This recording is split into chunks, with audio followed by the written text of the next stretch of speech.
Rüyada boğulmak. Rüyada boğulmak, duyguların yoğunlaştığı, kontrolün zorlaştığı ve kişinin iç dünyasında bastırdığı hislerin yüzeye çıktığı güçlü bir semboldür. Su, rüya dilinde duyguları, bilinçaltını ve ruhsal derinlikleri temsil eder. Dolayısıyla boğulmak, genellikle duyguların altında ezilmek, nefes alamayacak kadar baskı hissetmek veya hayatın kontrolünü geçici olarak kaybetmek anlamına gelir. Bu rüya hem ruhsal bir uyarı hem de yeniden doğuşun eşiğinde olduğunu anlatan bir işarettir. Rüyada boğulmanın genel anlamı duygusal baskı, yoğun stres, bastırılmış korkular veya suçluluk, kontrol kaybı, çaresizlik duygusu, duygusal arınma ve yeniden doğuş, ruhsal dönüşüm, teslimiyet sürecini gösterir. Rüyada boğulmak artık duygularını bastırma, yüzeye çıkar ve nefes al mesajını taşır.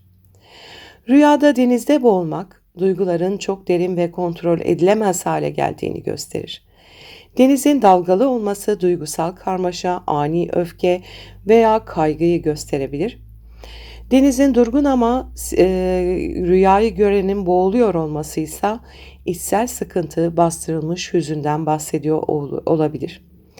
Eğer boğulup kurtuluyorsanız duygularınızı dönüştürüp güçleneceksiniz anlamına gelir.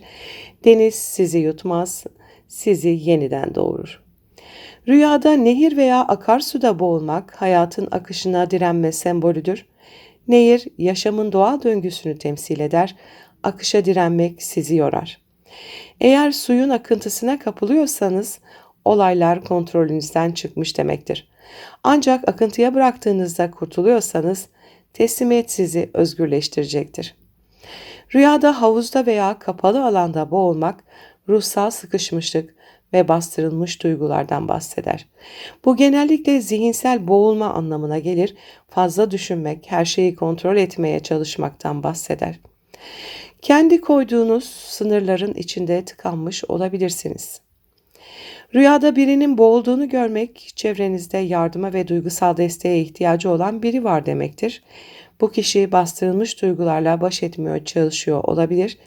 Eğer bu kişiyi kurtarmaya çalışıyorsanız, empati gücünüz yüksek ama başkalarının yükünü fazla taşıyorsunuz demektir. Başkalarını kurtarmaya çalışırken kendi nefesinizi unutmayın. Birinin sizi boğduğunu görüyorsanız, gerçek hayatta sizi baskılayan, manipüle eden veya duygusal olarak kontrol eden biri olabilir. Bu rüya artık sınır koyma zamanı mesajını verir. Aynı zamanda bastırılmış öfke ve bastırılmış sözleri de temsil eder. Rüyada boğulup kurtulmak çok güçlü bir dönüşüm sembolüdür. Bu duygusal yüklerden arınıp yeniden doğma anlamına gelir. Hayatta yaşadığınız sıkıntılardan güçlenerek çıkacağınızı gösterir. Boğulmak ölümü değil, yeniden nefes almayı öğrenmektir. Rüyada boğulup ölmek bu korkutucu görünse de aslında eski benliğin ölümü, yeni bir bilincin doğuşu anlamına gelir. Ruhsal olarak bir dönüşüm eşiğindesiniz. Artık sizi kısıtlayan eski düşünce kalıpları sona eriyordur.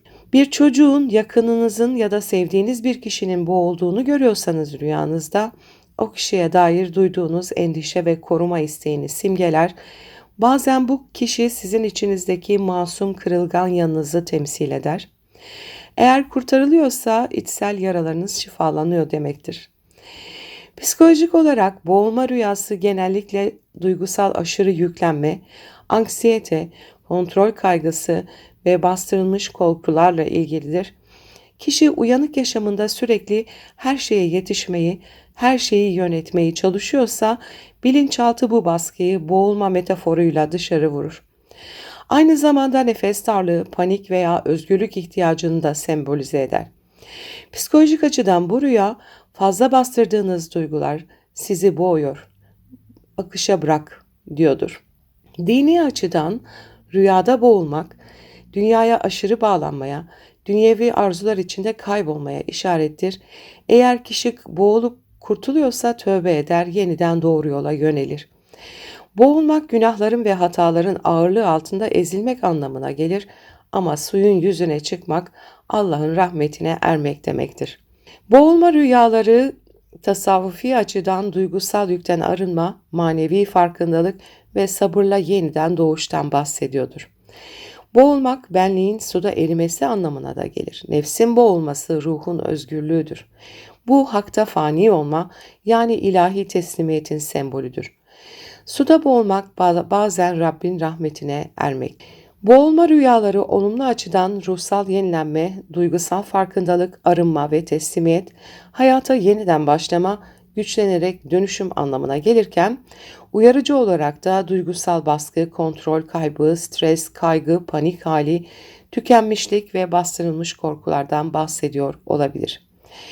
Denizde boğulmak derin duygusal karmaşa, nehirde boğulmak, akışa direnmek, kontrol kaygısı, birinin seni boğması, baskı, manipülasyon, öfke, boğulup kurtulmak, yeniden doğuş, farkındalık, boğulup ölmek, eski benliğin bitişi, ruhsal yükseliş, birini boğulurken görmek, empati, başkalarının yükünü taşıma, çocuğun boğulması, masumiyetin bastırılması, suda nefes alamamak, bastırılmış duygular ve özgürlük ihtiyacından bahseder. Rüyada boğulmak, duygusal baskının doğruya çıktığı ama aynı zamanda dönüşümün kapısında olduğunuz bir süreci anlatır. Boğulduğunu görmek artık duygularını bastıramazsın mesajıdır.